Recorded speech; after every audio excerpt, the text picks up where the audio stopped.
Merci Guylaine, merci Françoise, bonsoir à tous et bienvenue dans Complément d'enquête. On a appris hier que Volkswagen allait enregistrer son premier déficit depuis plus de 15 ans, 1,5 milliard de pertes au troisième trimestre, conséquence bien sûr du scandale. Retour ce soir sur ce séisme, la révélation de l'existence d'un petit logiciel truqueur installé sur plus de 11 millions de véhicules. Ce soir, on va donc parler de voitures, de nos voitures, indispensables au quotidien, de nos voitures de plus en plus bourrées d'électronique.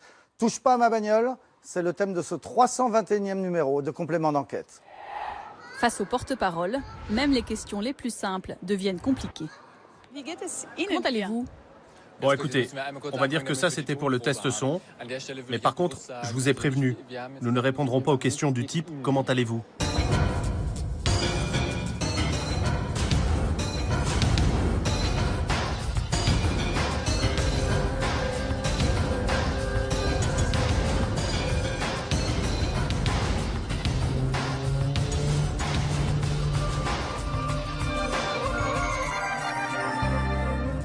L'extrait que l'on vient de voir, c'est un porte-parole de Volkswagen tellement traumatisé qu'il ne peut plus répondre à une question aussi simple que « Comment allez-vous » Le choc du scandale Volkswagen, on va le mesurer à Wolfsburg, la ville qui s'est construite autour de l'usine à partir de 1938. Le scandale Volkswagen, c'est surtout une histoire de logiciels truqués dans les voitures. Alors ce soir, à Complément, nous avons enquêté sur ces véhicules de plus en plus technologiques, ces voitures qui demain se conduiront sans chauffeur, mais celles aussi qui peuvent parfois devenir folles à cause peut-être de pannes d'ordinateur. Enquête enfin sur ces Français qui ne peuvent absolument pas se passer de leur voiture, tout simplement parce qu'ils habitent loin des grandes villes. Pour parler de tout cela, nous sommes venus ici, dans ce garage de Rueil-Malmaison, garage ACR, chez des amoureux des vieilles voitures. Dans les fauteuils rouges, nous allons recevoir Louis Schweitzer, qui a été pendant 13 ans le PDG de Renault, puis Denis Baupin, député écolo, ayatollah anti-voiture. Mais tout de suite, reportage sur cette ville où l'on mange, on dort, on pense Volkswagen, la ville de Wolfsburg en Allemagne, où la moitié des habitants sont des salariés directs du constructeur. Volkswagen City, c'est un reportage de Laure Paulet, Julien Ababsa, Céline Dupeux et Michael Bozo. Ça fait 30 ans qu'elle vit ici, en Allemagne. France, ouvrière chez Volkswagen, a pris les habitudes du coin. Un bretzel comme casse-croûte pour son service de nuit. Il est 21h, elle doit pointer dans 1h30. 2 mandarines et un yaourt. Et ça, c'est pour quoi faire ? C'est pour cette nuit, si j'ai un petit creux.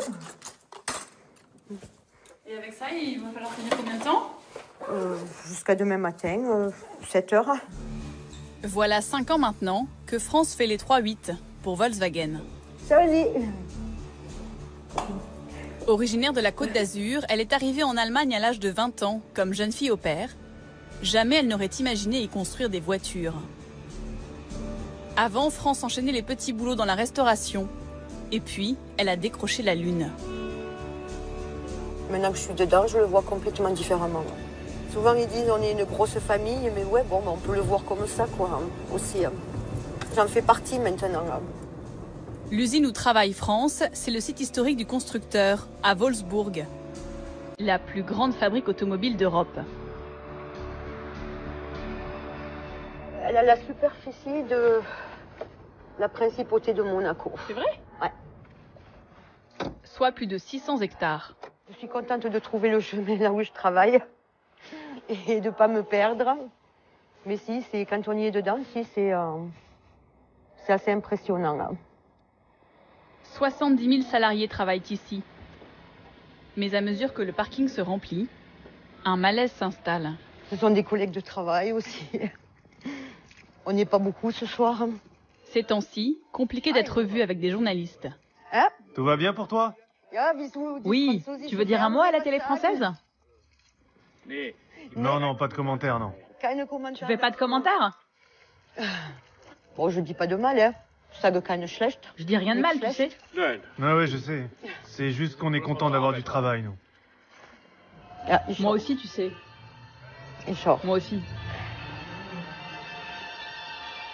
Il y a un mois, lorsque le scandale a éclaté, une chape de plomb s'est abattue sur Wolfsburg. C'est ici, au siège du groupe, qu'a été décidé le trucage de 11 millions de véhicules diesel pour tromper les tests anti-pollution, un secret bien gardé pendant de longues années. Wolfsburg, c'est toute une ville qui vit au rythme de la marque. 125 000 habitants, dont plus de la moitié travaillent pour Volkswagen. Dans les rues, il n'y a qu'à ouvrir les yeux pour s'en apercevoir. Même les banques portent le logo blanc et bleu. À Wolfsburg, la marque W a aussi construit une cité de l'automobile. Un temple à la gloire de ses voitures. Ici, les clients viennent chercher leurs commandes, comme on vient en pèlerinage,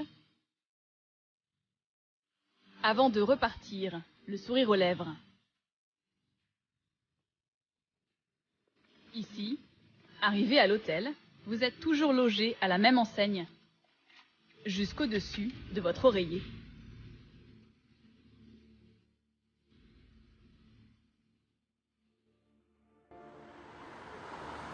Wolfsburg, c'est l'histoire d'une verte plaine sur laquelle la ville a été créée à partir de rien, juste avant la guerre.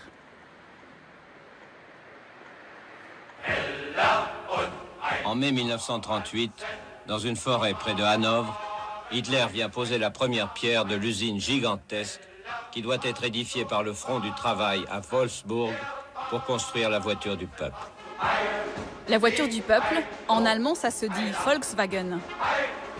Chaque ouvrier, chaque employé, chaque Allemand aura la sienne pour la modique somme de 990 marks. L'usine est construite en un an. La fabrication de la coccinelle commence. Les ouvriers ont besoin de logements. C'est ainsi que naît la ville et son état d'esprit si particulier. Tout un pays derrière VW. Ça n'est pas juste une histoire liée au nazisme, Volkswagen. C'est surtout devenu, depuis 1945, un peu l'âme du peuple allemand. Cette voiture, pour nous, c'est un symbole très important de la réussite économique de l'après-guerre. Enfin, quelque chose de positif sortait du pays après la catastrophe du Troisième Reich. Les gens d'ici se définissent comme les enfants de Volkswagen. Et vous-même, vous avez une Volkswagen ? Évidemment, que des Volkswagen. Et je viens justement de commander ma nouvelle.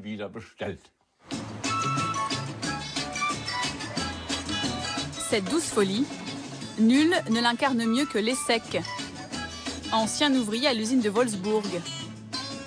Amoureux comme au premier jour. Ici, vous avez toute l'histoire de Volkswagen. 76, 1 million de Golf fabriqués en 31 mois.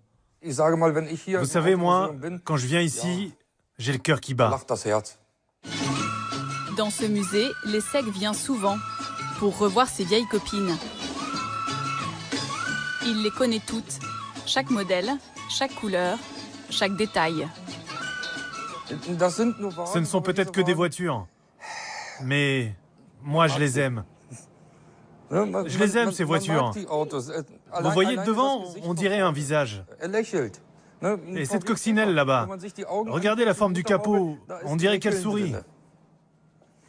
Et là, c'est le moteur. Pas de manip à l'époque. Aucun logiciel à l'intérieur. Pas de triche avec les gaz d'échappement. Lessec en sourit, mais il a le cœur gros. Dans la famille, 3 générations ont travaillé chez Volkswagen. Je vous ai préparé quelques photos. Pour lui, ce trucage à grande échelle, c'est une trahison. Ça, c'est mon équipe à l'usine de Wolfsburg. On peignait les voitures. Et moi, je suis là. Comment ont-ils pu faire un truc pareil? Traîner dans la poussière tout ce que nous avons construit. Comment est-ce possible? Vous vous sentez sali? Bah, comment vous dire? Moi, personnellement, non. Nous qui étions de simples ouvriers, nous n'avons pas à nous sentir sales. Mais ceux qui ont décidé ça doivent se sentir vraiment sales, oui. Ce qui l'énerve encore plus, c'est d'être bien seul à le dire. Lessec nous le montre avec ce groupe Facebook, 25 000 membres qui proclament « Je soutiens Volkswagen, quoi qu'il arrive. En haut de la page ce jour-là, un message donne le ton. Vous voyez, par exemple, là, il dit « Je vous rappelle à tous que vous avez signé avec Volkswagen une clause de confidentialité. » C'est pour bien nous rappeler qu'il faut se taire. Beaucoup n'osent pas dire tout haut ce qu'ils pensent. Ils ont peur pour leur emploi. Ils ont peur de ne plus progresser dans la boîte s'ils disent des choses négatives. Et chez Volkswagen, ça a toujours été comme ça. Des salariés qui s'imposent le silence par loyauté. À Wolfsburg, c'est toute la ville qui est dans le déni.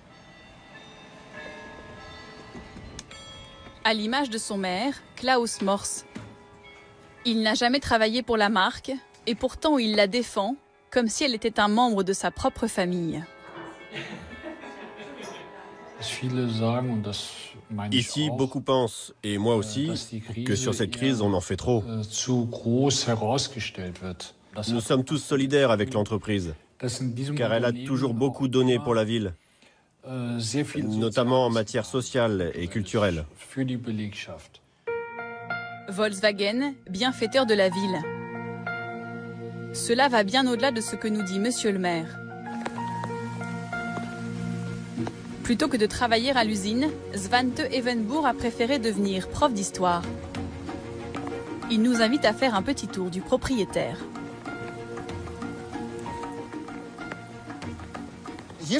Là, c'est le planétarium de la ville de Wolfsburg. Je ne sais plus exactement de quand il date, mais c'est un cadeau de Volkswagen. Là, c'est le théâtre. Là aussi, il y a beaucoup d'argent de Volkswagen à l'intérieur.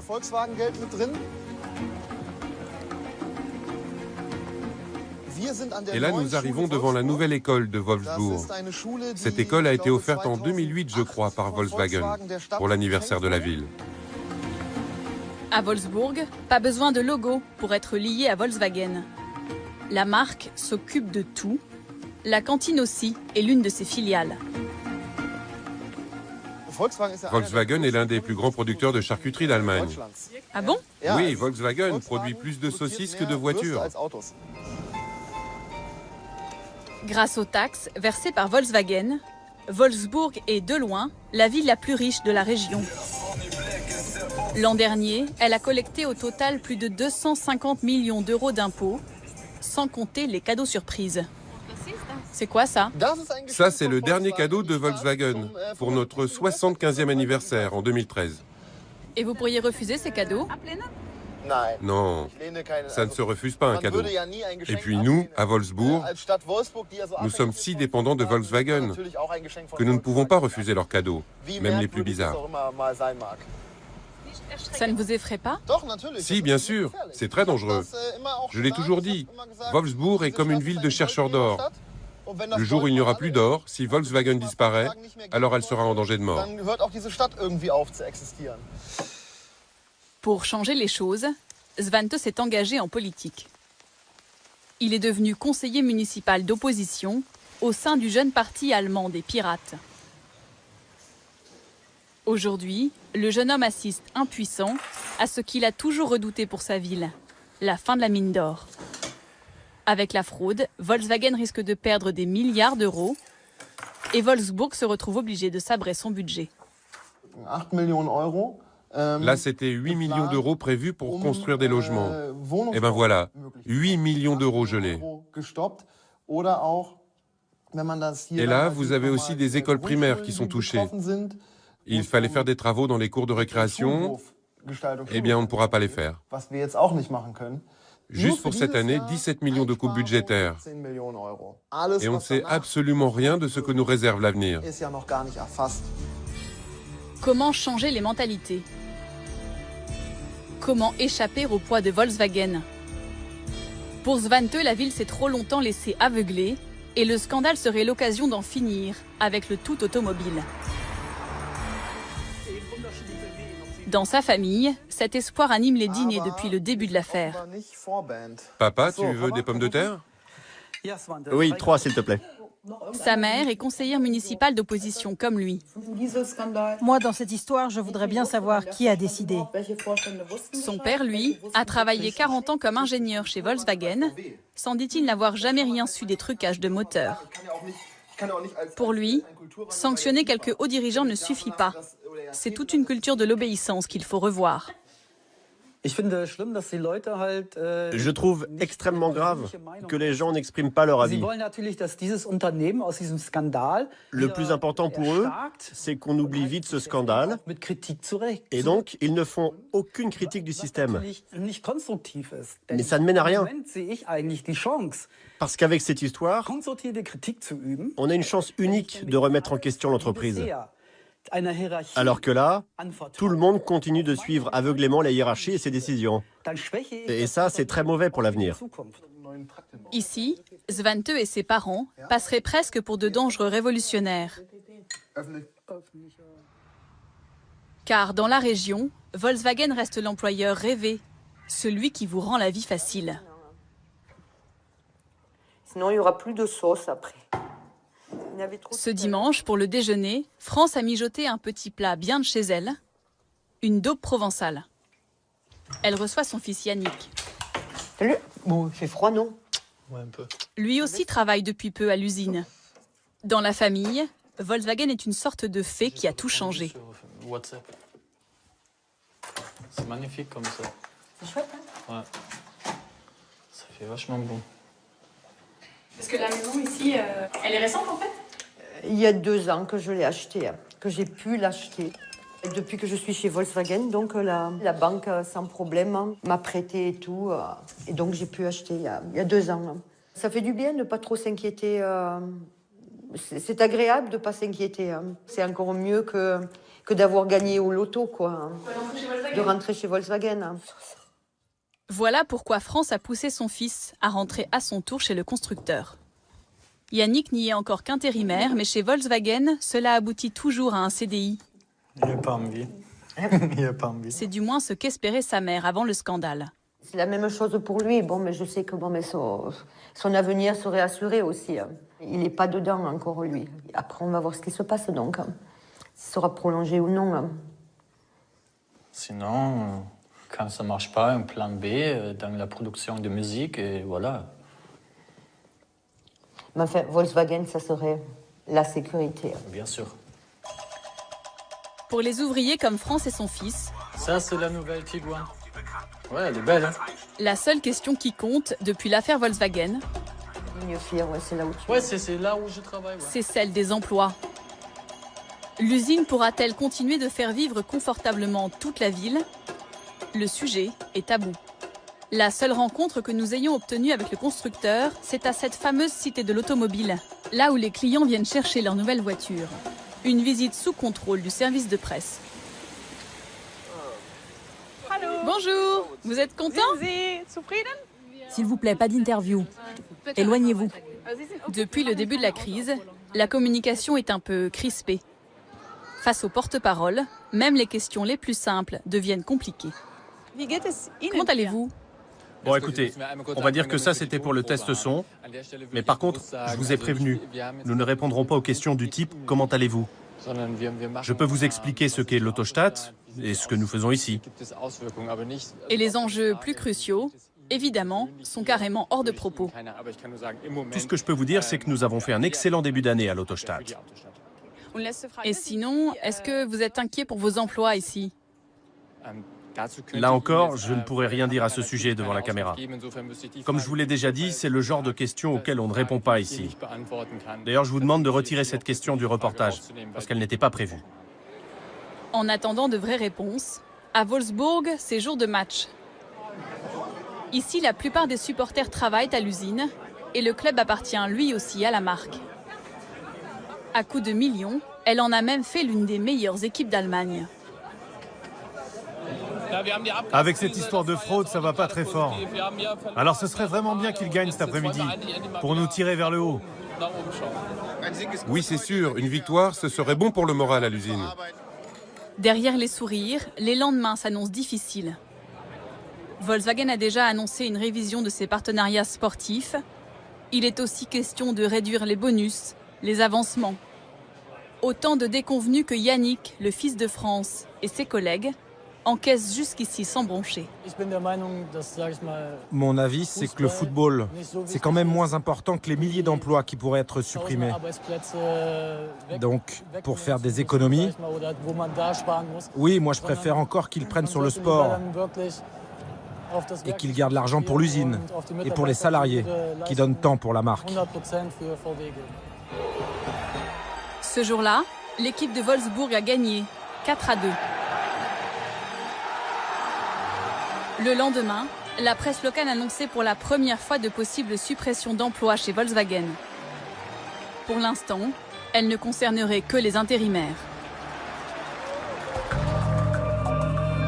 Et voilà pour ce reportage signé Laure Polaise et Julien Ababsa. Et on se retrouve dans ce petit garage Midas dans le 4e arrondissement de Paris avec vous, Pascal Pennec, bonsoir. Bonsoir. Vous êtes rédacteur en chef au magazine Auto Plus. Vous suivez de près ce scandale Volkswagen. On va faire un peu le point sur l'enquête. Un mot d'abord sur ce qu'on vient de voir, cette ville Volkswagen. On n'a pas l'équivalent en France. Hein. On n'a pas l'équivalent en France, si ce n'est au niveau du symbole. À l'époque, Boulogne-Billancourt pour Renault était aussi fort. Mais évidemment, maintenant, Renault n'est plus une régie et donc tout a changé. Alors, on vient de voir le traumatisme causé par ce scandale là-bas. Est-ce qu'on peut croire que ce soit juste un petit groupe de cadres qui ait eu cette idée et qui ait pu, à ce point-là, disperser ce logiciel dans le monde entier sans l'accord du PDG, sans l'accord de toute l'entreprise? Vous savez, c'est déjà très difficile de comprendre ce qu'il y a exactement, parce qu'on parle de logiciel, mais en fait, la voiture est un énorme cerveau électronique et dans lequel, il y a des millions et des millions de codes informatiques.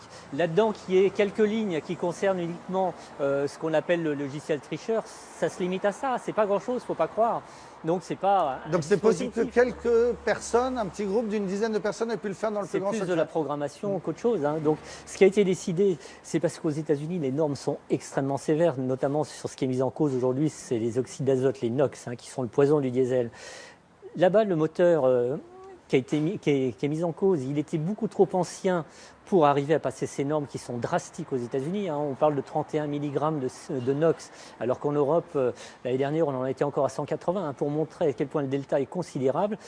Ça allait très bien pour l'Europe, pour les États-Unis, ça n'allait pas, donc il a fallu tricher. C'est ça. Et il y avait une énorme pression du siège pour arriver à vendre des voitures aux États-Unis. C'était hors de question de se dire, tant pis, on ne met pas de diesel aux États-Unis, parce qu'on aurait pu. Ils auraient pu, et en fait, ça a été une décision stratégique de Volkswagen, mais également de tous les constructeurs allemands, pour essayer de s'imposer aux États-Unis, parce qu'ils n'y arrivent pas. Hein. Les Japonais ont très bien réussi, mais pas les Allemands. Et ils se sont dit, qu'est-ce qu'on pourrait faire pour y arriver? Et tout d'un coup, ils ont eu cette idée de dire, on va vendre du diesel, on va le vendre comme un produit écologique. Hein, le Clean Power, c'était ça aux États-Unis. Ils sont arrivés avec ces voitures soi-disant propres. Et ça marche quand on met des dispositifs très coûteux. Ces voitures, effectivement, diesel, consomment moins, elles polluent moins parce qu'elles ont des tas de gadgets qui permettent de tout filtrer. Mais le problème, c'est que sur une voiture relativement bas de gamme, qui est l'équivalent d'une Golf aux États-Unis, là, ça n'était économiquement pas viable. Donc, ils ont triché. Ça va rester comme la plus grande bourde de l'histoire de l'automobile ? On ne peut pas parler de bourde, hein. C'est vraiment beaucoup plus fort que ça, puisque le séisme est mondial, dans le sens où ce qui est en cause aujourd'hui, il y a cette triche, en soi, elle est plus ou moins grave. Ce qui sont les dommages collatéraux qui sont en train de naître autour de cette affaire, qui concerne toute l'industrie automobile, qui concerne toutes les voitures diesel, parce qu'il n'y a pas que Volkswagen qui est en train de trinquer, c'est tout le monde. Donc la première victime, ce sera Volkswagen, les employés de Volkswagen, voilà. Les actionnaires de Volkswagen, et au-delà, vous êtes en train de nous dire le diesel va souffrir. Le diesel va souffrir, et toute l'automobile de toute façon en général. Mais toute la filière diesel va prendre une grosse claque, parce qu'il y a une espèce de suspicion maintenant qui est générale. On se dit que toutes les voitures diesel forcément ont un loup. Et ça, c'est pas bon pour les constructeurs français qui sont des gros producteurs de diesel. Hein. Donc les constructeurs français seront les premiers impactés parce que eux, ce sont sur des niveaux de gamme inférieurs par rapport aux Allemands. Tout ce qui est Mercedes, BMW, Audi, c'est des voitures tellement chères qu'ils peuvent mettre des dispositifs extrêmement coûteux sur les voitures. C'est pas très grave, ils arrivent à amortir ça.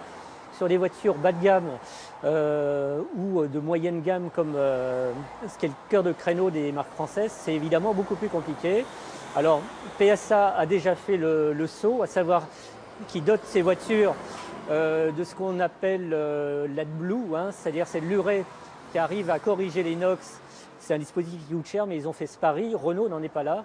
Et avec les nouvelles normes qui vont arriver, ça va être très compliqué pour eux. Alors ça pose effectivement le problème des tests et de la fiabilité des tests, à la fois sur la pollution et la consommation. Alors justement, dans le numéro d'AutoPlus qui sort demain, vous avez fait un test sur les consommations réelles par rapport à celles qui sont annoncées par les constructeurs, et c'est terrible. Il y a un décalage énorme. Le décalage est énorme, mais de toute façon, tout le monde le constate. À chaque fois qu'on voit une publicité où il y a écrit « cette voiture consomme 5 litres », tout le monde sait très bien qu'en fait, en réalité, ça va être plutôt 7 litres. Ça consomme plus, ouais. Voilà. Vous avez des modèles qui consomment 2 fois plus selon vos tests que ce qui est annoncé. Voilà. Et le pire, en fait, c'est ce qu'on appelle les hybrides, et les hybrides rechargeables, c'est encore pire, parce que le cycle d'homologation actuel est tellement décalé par rapport à la réalité qu'on a plus de 200% de décalage sur certaines voitures. C'est complètement fou. Merci beaucoup Pascal Pennec, rédacteur en chef adjoint à AutoPlus. Alors, cette affaire Volkswagen, on l'a vu, c'est l'histoire d'un petit logiciel que des ingénieurs ont caché dans le moteur. Et des logiciels, nos voitures à l'avenir en auront de plus en plus. Et notamment demain, lorsqu'on aura ces fameuses voitures sans chauffeur qu'on nous annonce pour dans 10, 15 ans, eh bien, elles seront devenues de véritables ordinateurs roulants. Sauf que comme tous les ordinateurs, eh bien, parfois, ça bug et les voitures peuvent alors devenir folles. Enquête donc sur ces futures voitures sans chauffeur et sur des accidents très troublants. Y a-t-il un pilote dans l'auto? C'est un reportage d'Olivier Sibyl, Yann Moine et Vincent Gobert.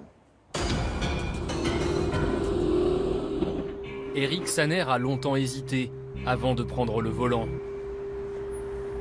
Car la dernière fois qu'il a conduit un 4x4 comme celui-ci, sa vie a tourné au cauchemar. C'était le 14 juillet 2006.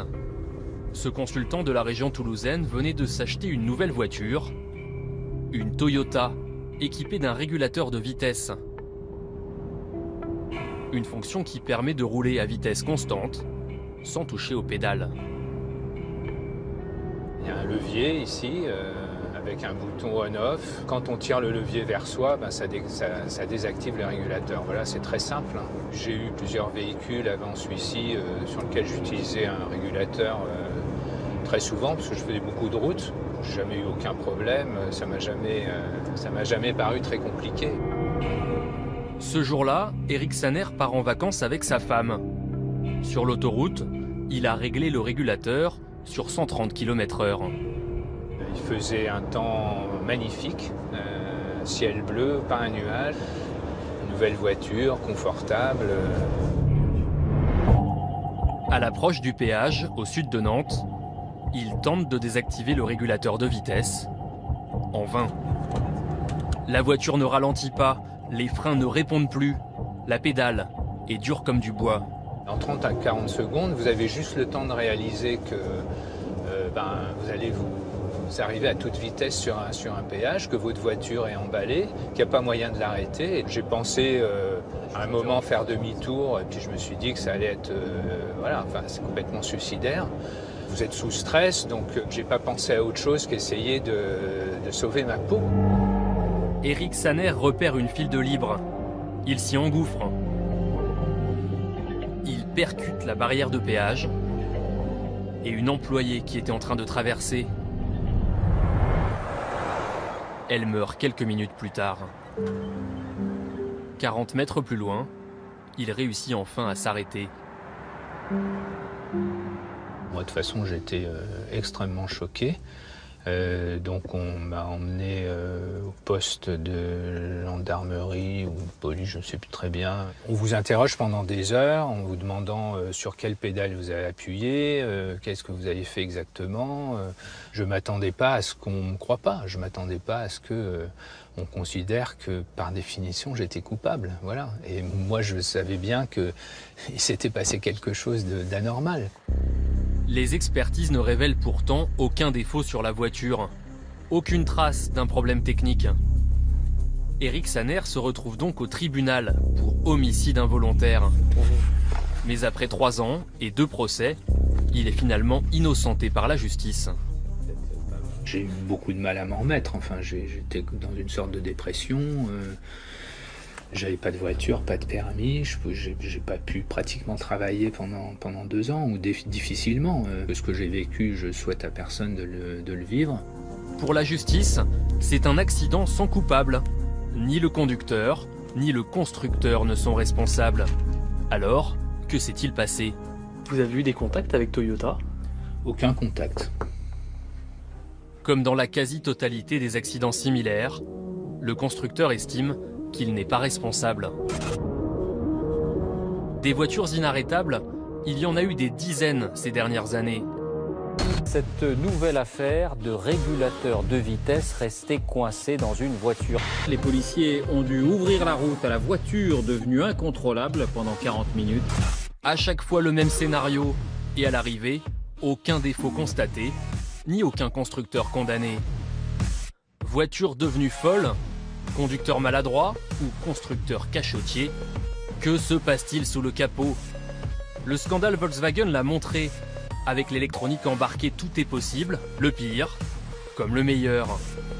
Alors qu'on nous promet des autos capables de se conduire toutes seules, ces véhicules bourrés de capteurs et de logiciels informatiques sont-ils parfaitement sûrs? Qui contrôle vraiment le cœur de nos voitures?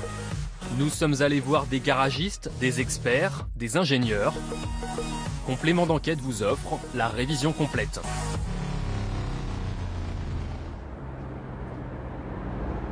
Lorsqu'ils entendent parler d'un incident lié à l'électronique, les constructeurs dépensent beaucoup d'énergie pour démontrer qu'ils sont innocents.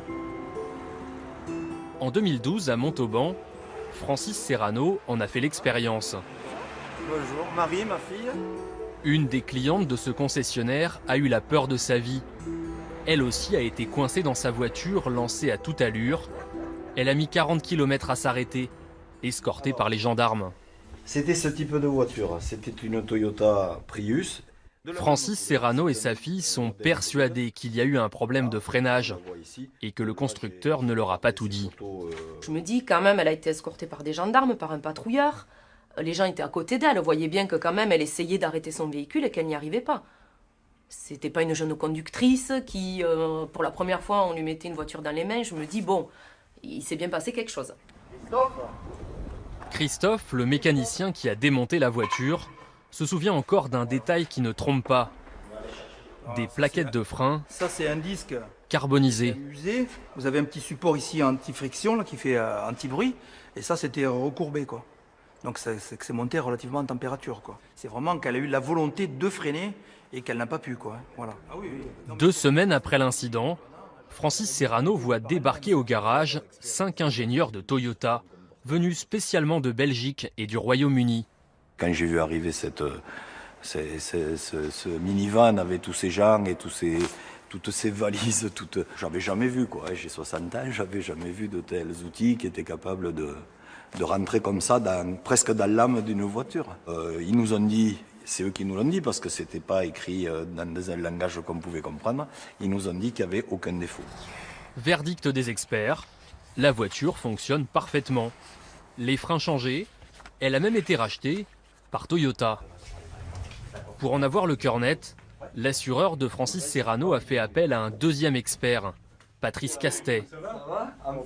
Selon lui, les circuits électroniques de la voiture auraient connu une perturbation temporaire. La panne a bien existé. Par contre, derrière, on n'a rien trouvé. Alors l'homme est fragile aussi, c'est-à-dire qu'on n'a rien trouvé. Cela ne veut pas dire qu'il n'y ait pas eu un petit bug informatique à un moment donné qui a pu provoquer ça. Les voitures pourraient-elles planter, comme le font parfois les ordinateurs de bureau? Une hypothèse que les constructeurs n'aiment pas trop évoquer. Toyota a refusé notre demande d'interview. Nous avons seulement pu les joindre par téléphone. Selon eux, un bug électronique ne peut pas rendre une voiture complètement incontrôlable.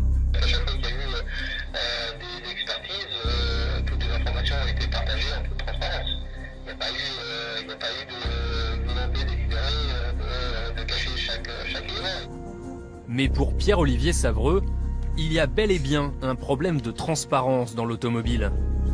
Ancien journaliste chez AutoPlus, il a recueilli une 60aine de témoignages d'automobilistes au régulateur de vitesse bloqué. L'an dernier, pour la première fois, il a même réussi à monter à bord d'une de ces voitures folles La Renault Clio d'une conductrice près de Blois. Je ne peux pas couper le régulateur.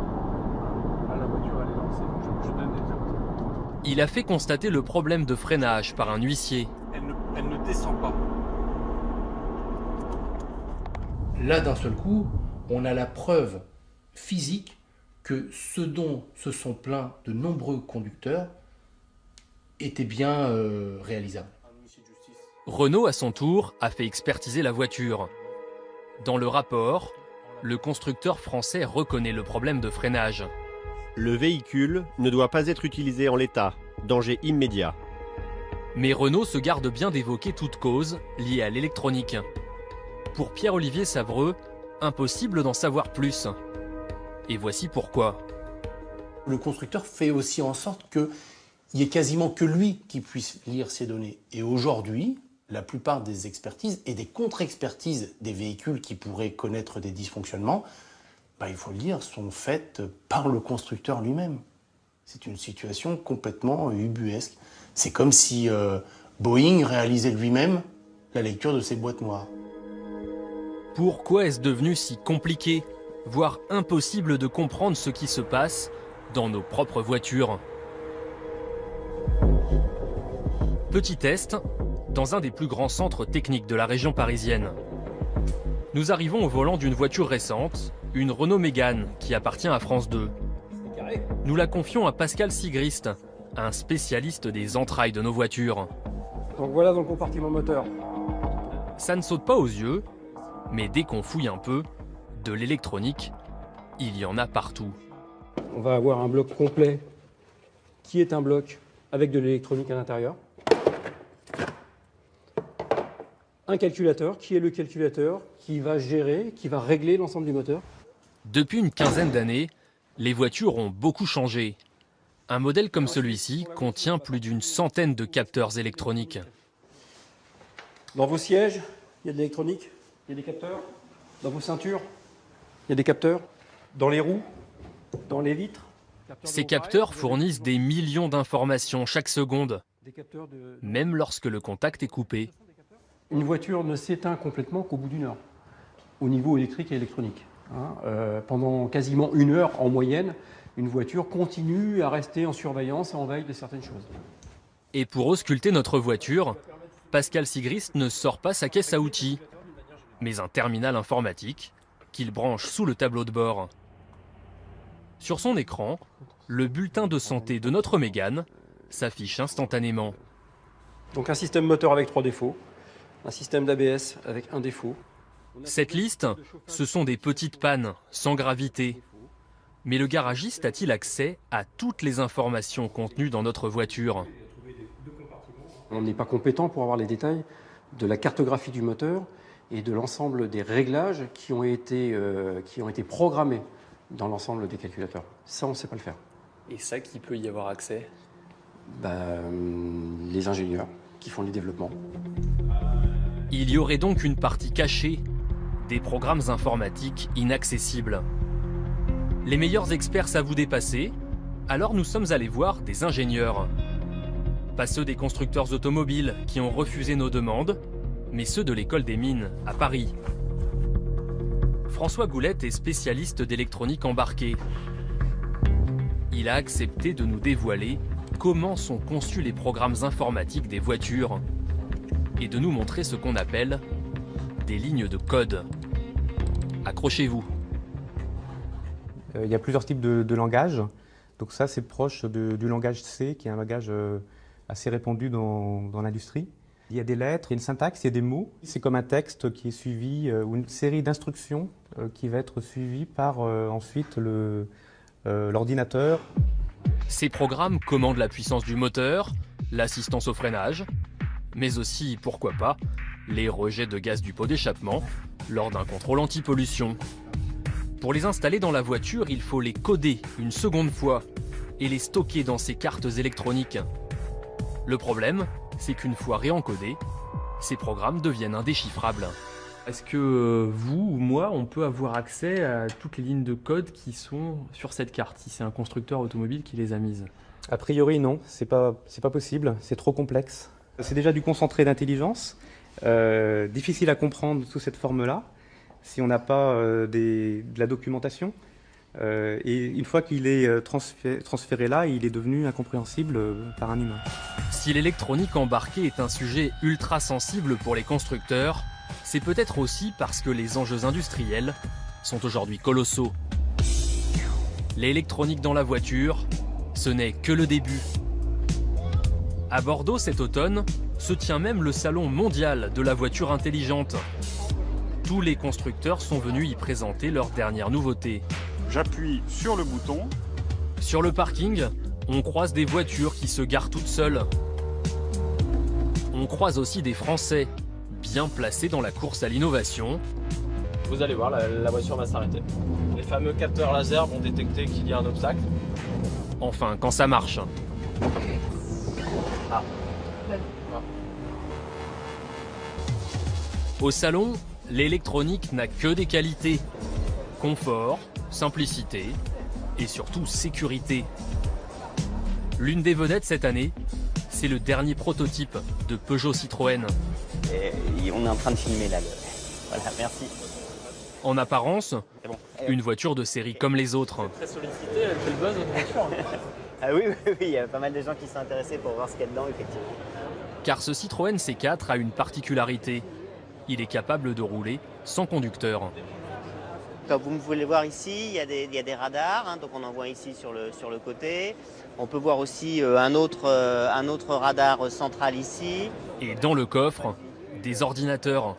Beaucoup d'ordinateurs. Donc vous avez ici toute l'électronique de commande. Il y a aussi plusieurs ordinateurs qui contrôlent le système de freinage, le contrôle moteur et le système de direction.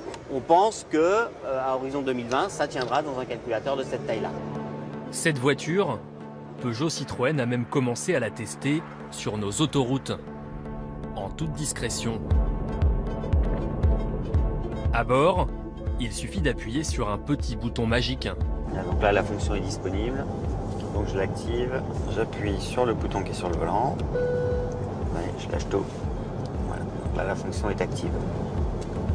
Plus besoin de tenir le volant, même dans les virages. Et le volant qui bouge pas mal. Et là, on a quand même le volant qui tourne assez bien là.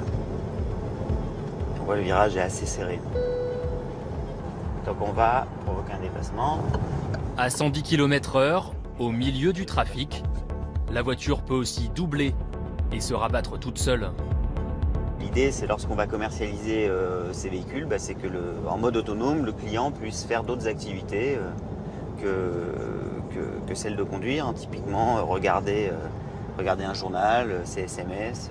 Tout cela grâce à l'électronique et selon PSA, en toute sécurité. Si quelqu'un freine brutalement, le véhicule va freiner très fort et on va être capable de s'arrêter sans problème. Bien plus rapidement d'ailleurs que l'aurait fait un conducteur normal. Le système a un temps de réaction qui est bien meilleur que celui des conducteurs. 4 prototypes comme celui-ci roulent en France. Pour l'instant, selon le constructeur,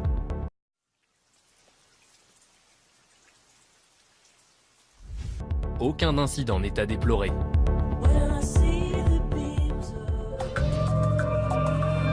Et voilà pour ce reportage signé Olivier Sibyl et Yann Moine. On se retrouve donc dans ce garage de Rueil-Malmaison, chez des amoureux des vieilles voitures, avec Louis Schweitzer. Bonsoir. Bonsoir. Vous avez été le président de Renault de 92 à 2005.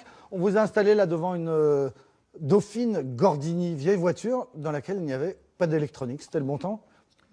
C'était un temps différent où tout dépendait du conducteur, mais il faut le reconnaître, où les accidents étaient beaucoup plus nombreux qu'aujourd'hui. Alors, vous avez présidé Renault jusqu'en 2005, c'est-à-dire jusqu'aux premières histoires de ce qu'on a appelé les voitures folles et qu'on vient de voir. Une des premières affaires, c'était l'affaire d'une Velsatis qui avait roulé à 200 km/h pendant 150 km sur l'autoroute dans le Massif central. Alors, j'ai connu, du temps où j'étais président de Renault, 2 affaires. L'une, celle que vous mentionnez, où clairement le conducteur n'a pas dit la vérité.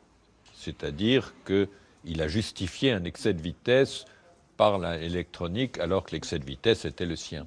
L'autre est un incident qui a eu vraiment lieu et qui s'est reproduit plusieurs fois à des péages justement. Et nous avons mis très longtemps à le comprendre.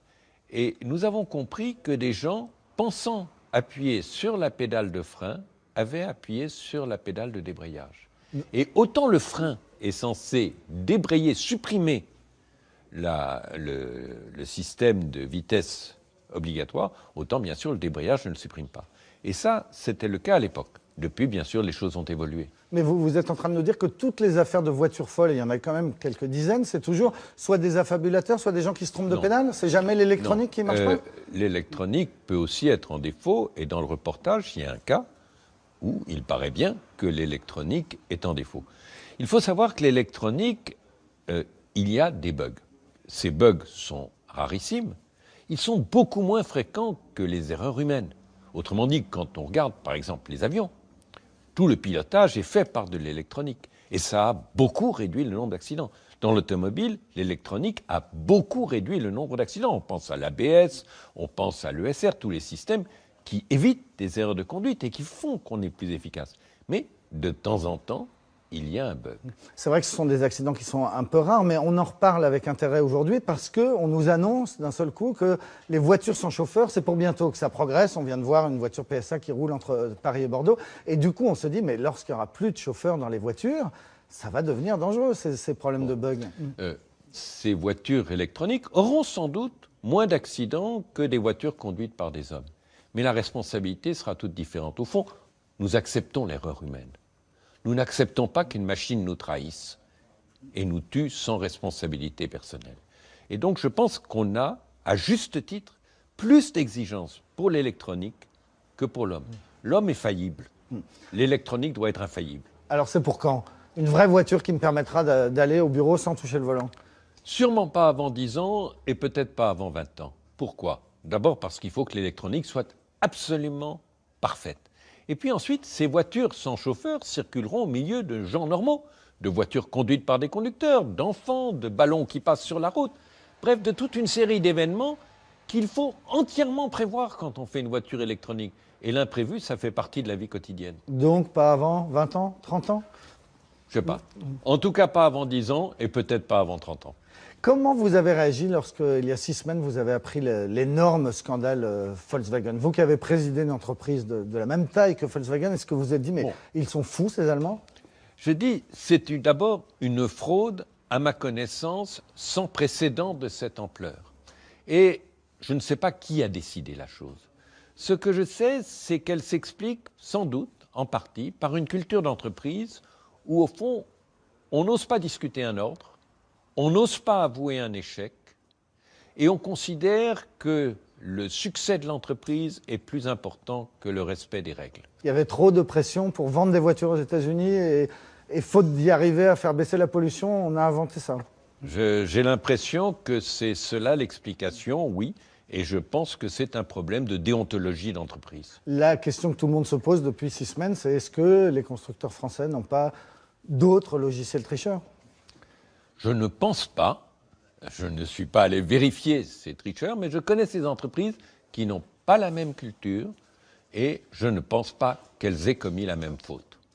Merci beaucoup Louis Schweitzer, ancien PDG de Renault, d'être venu nous voir ce soir. On va poursuivre ensemble notre réflexion sur la voiture de demain, mais aussi la place des voitures dans notre vie. On va voir à quel point, pour beaucoup d'entre nous, la voiture reste absolument indispensable au quotidien. Et on en reparle juste après avec Denis Baupin qui, lui, rêve d'un monde sans voiture. Jamais sans ma bagnole, c'est un reportage signé Roland Tarsissi, Mathieu Drejoux et Olivier Broutin.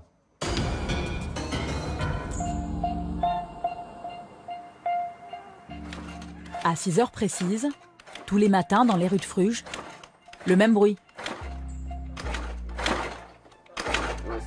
Et pour Frédéric, toujours la même angoisse. Il prie pour que son scooter démarre. Il fait froid, c'est l'hiver. Cette fois-ci, c'est bon.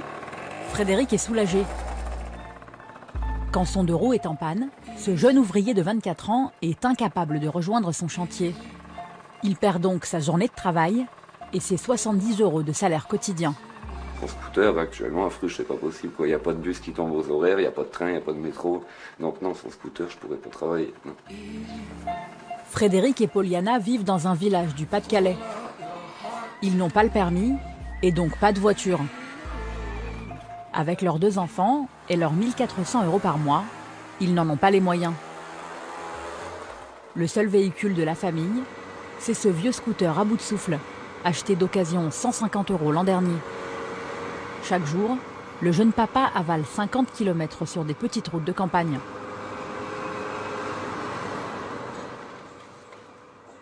À 26 ans, Poliana est coincée chez elle, avec ses 2 jeunes enfants. Toute la journée, elle rêve de ce que serait sa vie, avec une voiture. On serait sorti de Fruges, enfin, on serait sorti de la ville, on aurait été faire un McDo, on aurait été dans des grands parcs. Il y a des grands eaux gratuits dans des grandes villes pas loin, on aurait sorti pour changer les idées. Après, parce qu'à Fruges, j'ai rien. Est-ce que vous vous sentez un peu enfermé sans voiture? Pas un peu, beaucoup quand même. Parce que c'est vrai que ça pèse sur le quotidien et il y a des moments, même moralement, on n'est pas bien parce qu'on dépend toujours des gens. Si on veut faire quelque chose en famille, c'est impossible. Si elle reste bloquée dans son appartement, c'est que ses recherches d'emploi aussi sont dans l'impasse. Les seules offres disponibles autour de chez elle exigent qu'elle soit motorisée. Vendeur en bricolage, et enfin, dans des magasins de bricolage, ouais, moi ça me dirait bien, mais c'est à Ednay. Il y a une vingtaine de kilomètres. Il n'y a pas de bus pour y aller au matin et au soir. Donc je peux pas. Malgré que c'est pas loin, il y a 20 minutes. Pas de boulot, pas de loisirs. Poliana s'enfonce dans la précarité. Sans permis, sans voiture, sa vie n'avance pas. Loin des grandes villes, de leurs trams et de leurs trains, il y a ces millions de gens oubliés des transports en commun. En France, près de 40 millions de véhicules circulent. Et une voiture, ça coûte cher, en moyenne 3 300 € par an. Système D, Récup, Entraide, pour continuer à rouler, ils sont de plus en plus nombreux à faire du hors-piste. Voici l'histoire de ces Français sur le fil qui ne peuvent pas vivre sans leur voiture et qui se saignent pour la garder. Moi, pendant 2 mois, j'ai été sans ma voiture. En toute sincérité, je pleurais tous les jours, quoi. Parce que, je passe la plupart de mon temps en voiture. C'est comme ma deuxième maison. Il y a quelques semaines, Virginie a eu un accident. Aucune blessure, mais sa petite voiture, elle, a été très abîmée. Au volant d'un véhicule de près, elle file la chercher au garage. Et là, vous êtes impatiente de la récupérer? Vous êtes dans quel état d'esprit? Je suis plus qu'impatiente de la récupérer. Alors pour le coup, moi je vous dis, c'est comme si on enlevait mon enfant, quoi. Je suis très heureuse de retrouver ma voiture. J'espère qu'elle sera en pleine forme. Ce matin, la jeune Basque de 26 ans a le sourire, comme si elle retrouvait un être cher.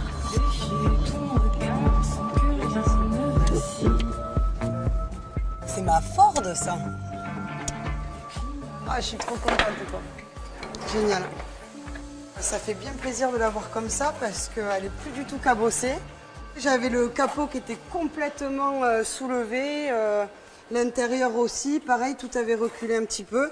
Et là, quand je vois le capot, ça fait plaisir, quoi. Il est comme neuf, presque. Voilà, je vais juste aller voir Tony. Tony, c'est la Providence. C'est lui qui a remis à neuf sa petite Ford. Radiateur remplacé, capot et phare changés. Chez un mécanicien classique, le tout aurait coûté plus de 2 000 €. Tony, lui, a promis d'être 2 fois moins cher. Un miracle pour Virginie, assistante à temps partiel dans une maternelle. J'attends le coup. Je vais rester assise.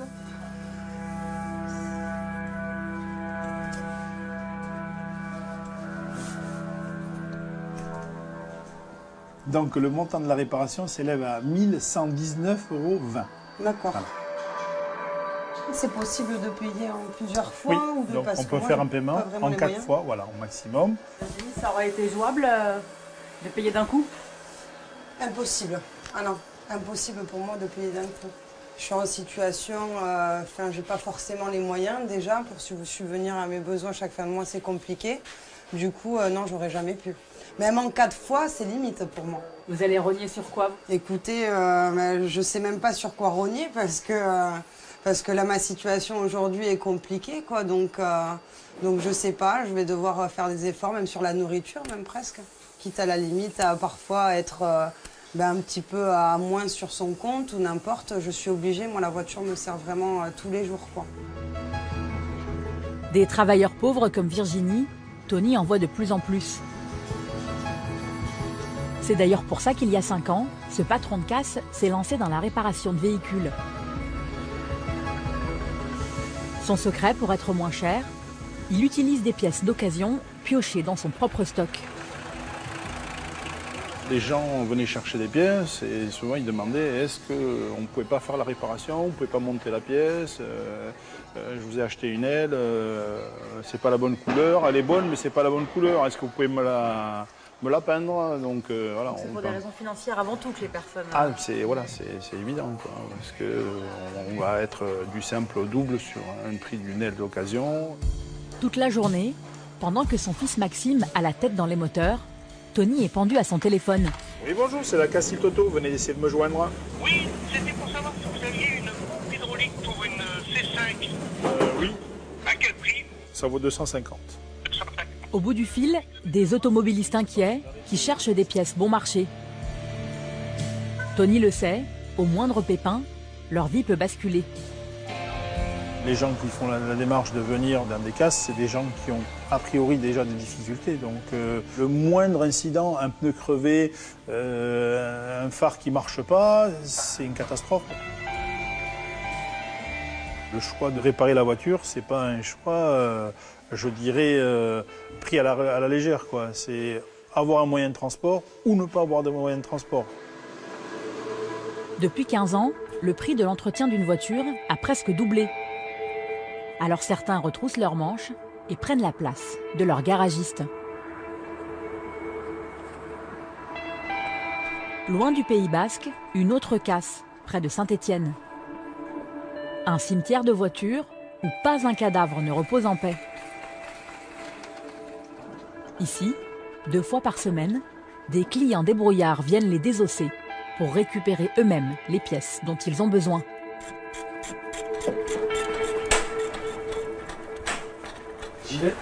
Ah oui, il faut réfléchir aussi.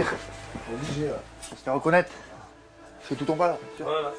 Olivier est au chômage et vit des minima sociaux. Il vient pour la première fois avec son cousin Anthony. C'est mieux de le faire nous-mêmes, ça revient moins cher de toute manière. Même moins cher que d'acheter à la casse d'occasion? Quand vous démontez vous-même, c'est vraiment moins cher? Ah oui, oui, c'est tout bénef. 406, 406, je crois que c'est derrière. Nous sommes aux portes de l'hiver et il a besoin de remplacer le chauffage de sa voiture. Bon, c'est un vieux chauffage, ça va, c'est même pas lui. Après avoir inspecté des dizaines de carcasses, il finit par trouver le modèle qu'il cherche. Je l'ai, Tony. Coup de chance, le chauffage est toujours là. Il est là. Impeccable. Ouais, c'est lui. 9 au magasin, ça coûte 160 € à peu près. Ça, on commande par internet, on paye un peu moins cher, 80 €. Voilà. En le démontant lui-même, Olivier le paiera 45 €. Clips de merde. Comment ton vis? Encore faut-il réussir à le récupérer sans le casser. Voilà, allez, c'est quoi ce bordel là? Hop.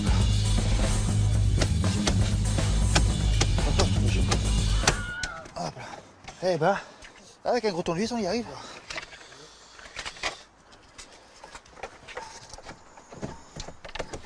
On a récupéré le chauffage. Et voilà, le boîtier de commande. Avec ça, on va pouvoir se chauffer, peut avoir de buée dans le pare-brise. On pourra y voir clair. Entrée dans la peau d'un mécano, Nathalie n'aurait jamais imaginé le faire. À 45 ans, cette habitante de Pau est propriétaire d'une petite Toyota achetée neuve il y a 6 ans. Pour accompagner ses enfants à l'école, pour travailler, pour aller faire ses courses, elle utilise sa voiture plusieurs fois par jour. Et depuis le temps qu'elle la conduit, elle s'est presque mise à l'aimer. En tout cas, elle la connaît par cœur. Il faut que je change les plaquettes de frein et les disques qui sont usés en fait. Donc là, elle est à 56 000 km à peu près et là, il est temps quoi. Attends-moi, d'accord? Avec 3 enfants à charge et un petit CDD d'animatrice dans une école primaire, cette jeune veuve ne peut pas s'offrir les services d'un garagiste pour faire les travaux d'entretien. Nathalie a donc décidé de se débrouiller toute seule. Ses plaquettes de frein, elle les a commandées elle-même sur Internet. C'est un peu lourd. Oui, c'est des pièces de voiture alors. C'est la première fois qu'elle fait ça, alors pas question d'attendre d'être rentrée à la maison pour ouvrir son colis.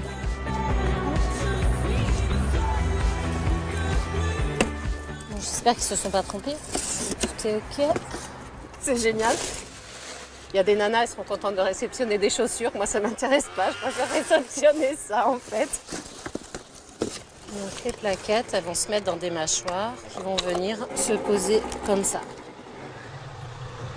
Nathalie s'est prise au jeu de la mécanique.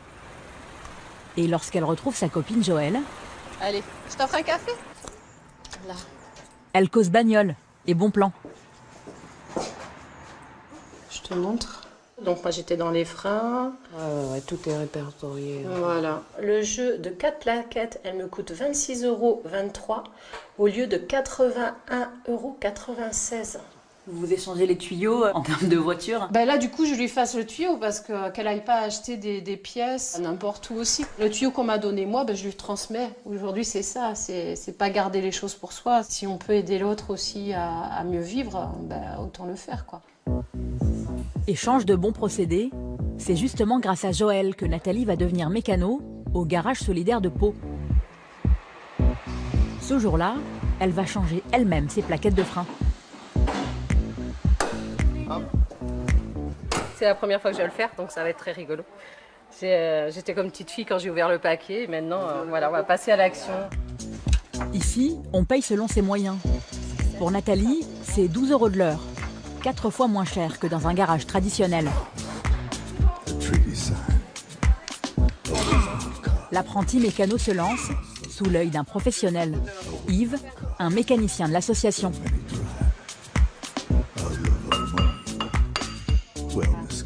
Alors là, la petite astuce, en fait, il faut la présenter de travers pour passer derrière cette partie-là.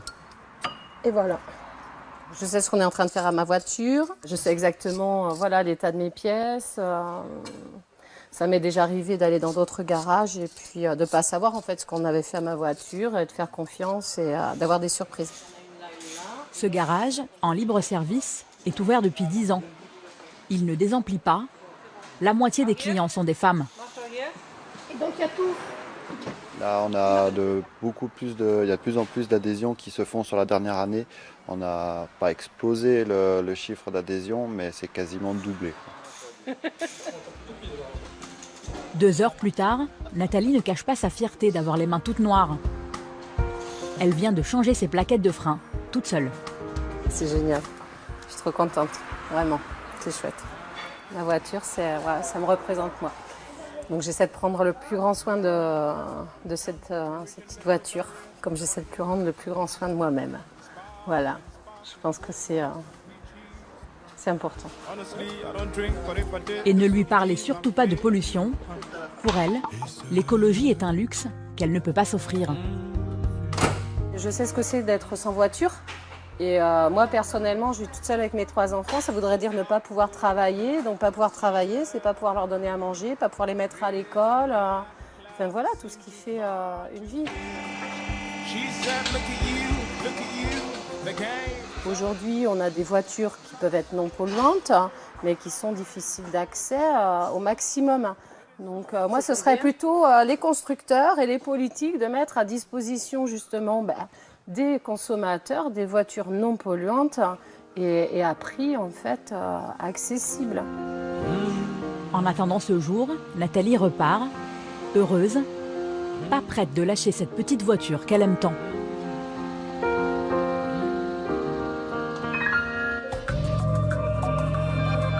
Et voilà pour ce reportage signé Rola Tarsissi et Mathieu Drejou. Et bonsoir Denis Baupin. Bonsoir. Vous êtes député Europe Écologie Les Verts de Paris. Vous êtes vice-président de l'Assemblée nationale. On vous connaît aussi parce que vous avez été le maire adjoint de Paris chargé de la circulation avec Bertrand Delanoë et une politique assez hostile à l'automobile à l'époque. On en reparlera. On est venu s'installer ici au restaurant Les Nôtres sur les quais de Paris qui vont bientôt être fermés. On en reparlera aussi. Mais d'abord, une réaction à ce qu'on vient de voir. On vient de voir des Françaises très attachés à leur voiture et qui dit pour nous l'écologie c'est un luxe.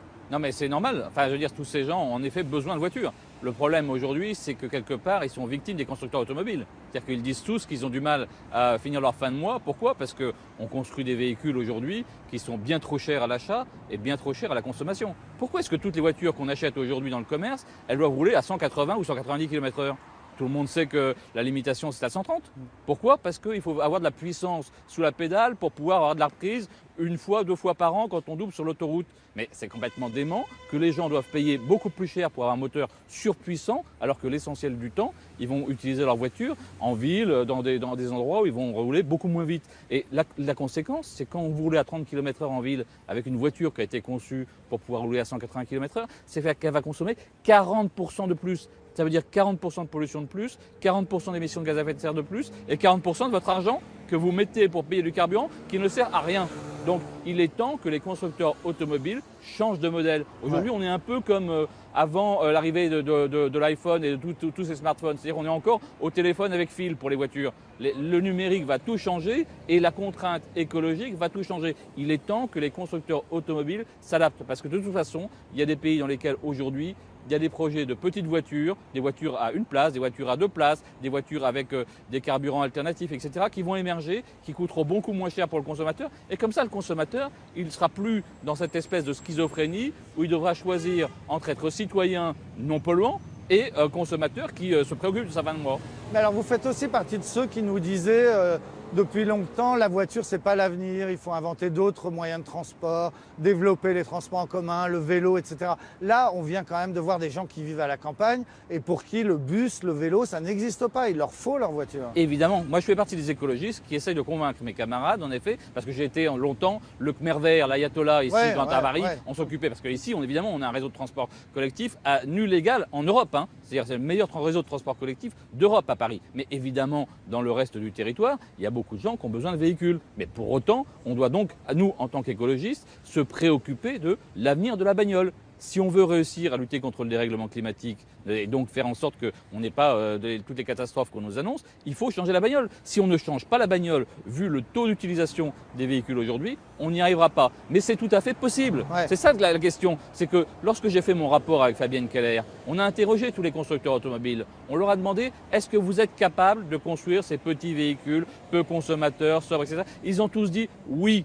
On a les concept cars qui permettent de le faire. Et quand on leur pose la question, pourquoi vous ne le faites pas? Ils disent parce qu'on n'est pas sûr qu'il y a une clientèle pour ces véhicules. Et donc, il faut que les consommateurs disent oui, nous voulons des petits véhicules qui vont être des véhicules moins polluants. Mais il faut que ça vienne des consommateurs ou est-ce qu'il faut que ça vienne de l'autorité publique? Est-ce qu'il faut contraindre? Il faut aussi... Non, il faut donner des avantages surtout. Parce que moi, la troisième question que je posais aux constructeurs, c'était de dire si nous, les politiques, nous mettons en place des incitations pour ces véhicules, par exemple des tarifs de stationnement moins payants, des péages moins payants sur les autoroutes, des voies qui soient réservées sur les autoroutes pour les véhicules avec au moins 3 personnes à l'intérieur ou pour les petits véhicules ou pour les véhicules les moins polluants. Est-ce que ça change le business model? Les constructeurs disaient tous oui, ça change le business model. Donc ça veut dire qu'on doit changer la façon dont on conçoit tout ça. On peut trouver d'autres systèmes. On voit dans le reportage des gens qui aiment leur voiture. Ouais, ils l'aiment. Mais il y en a aussi beaucoup, de plus en plus aujourd'hui, qui considèrent que la voiture, c'est juste un outil. C'est-à-dire qu'ils ne sont pas des fans de leur voiture. Moi, je respecte les gens qui sont fans de quelque chose parce qu'ils y adhèrent. Mais il y a beaucoup de gens qui aujourd'hui sont prêts à être juste partageurs de voitures parce que ce dont ils ont besoin surtout, c'est de mobilité. Alors, ce qu'on vient de découvrir en cette rentrée de Denis Baupin, c'est aussi que les constructeurs trichent. C'est l'affaire Volkswagen dont on a beaucoup parlé ce soir. On apprend aujourd'hui même que la Commission européenne a décidé de relever les seuils de pollution autorisés pour les moteurs diesel. C'est la réponse au scandale Volkswagen? Alors, ce qui s'est décidé, c'est le Conseil européen, c'est le Conseil des ministres qui propose qu'on puisse permettre aux constructeurs de dépasser dans le fonctionnement normal ce qu'on mesure sur les tests d'homologation. Qu'est-ce qui se passe aujourd'hui? Vous avez des tests pour valider les véhicules. Tout le monde sait que pas un véhicule sur la route ne respecte ce que fait le test. Parce que le test est complètement truqué. Et donc, aujourd'hui, on est en train de discuter de nouveaux tests, plus représentatifs. Mais d'ores et déjà, on nous explique que finalement, quand la voiture roulera sur route, elle aura le droit de consommer plus de 2 fois plus que ce que le test aura mesuré. Ça veut dire que le test, il n'est pas représentatif non plus.